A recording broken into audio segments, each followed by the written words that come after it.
Shalom saudara-saudari sekalian. Saya mengajak kita merenungkan satu bagian firman Tuhan yang terambil dalam Lukas pasalnya yang ke-15. Kita akan merenungkan satu bagian dari ayat yang ke-11 sampai ke-32. Tapi saya akan bacakan ayat yang ke-20 untuk kita semua. Maka bangkitlah ia dan pergi kepada bapaknya.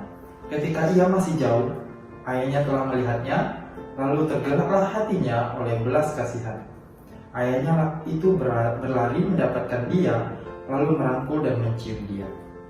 Saudara-saudari sekalian, dalam menjalani hidup, terutama bagi kita yang masih muda-muda, mungkin seringkali kita mengalami yang namanya quarter life crisis. Mungkin ini tidak asing, kita sering melihatnya di media sosial.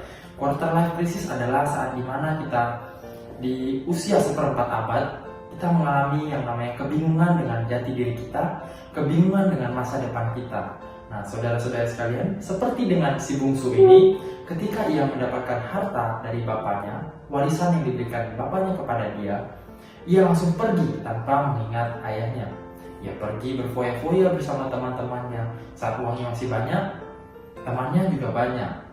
Ketika itu ia memboroskan uangnya, dia hidup senang-senang, dan satu ketika ia dalam kesusahan, uangnya sudah habis. Disitulah ia baru mengingat ayahnya. Dan teman-temannya tidak ada yang menolong dia. Dan di saat itu dia baru mengingat ayahnya. Dalam kehidupan kita juga seringkali kita mengalami hal yang demikian. Ketika kita senang, kita seringkali tidak melibatkan Tuhan. Kita lupa dengan Tuhan. Tetapi ketika kita sakit, kita berdoa kepada Tuhan. Kita takut. Kemudian saat kita mengalami masalah, kita baru mengingat Tuhan. Kita meminta pertolongan kepada Tuhan. Saudara-saudari sekalian, biarlah setiap kita dalam menjalani kehidupan kita bisa mengandalkan Tuhan dalam kehidupan kita. Kita bawa Tuhan. Biarlah Tuhan yang memimpin kehidupan kita, sehingga kita dapat berjalan bersama-sama dengan Dia untuk di masa ini hingga di masa yang akan datang. Tuhan Yesus memberkati.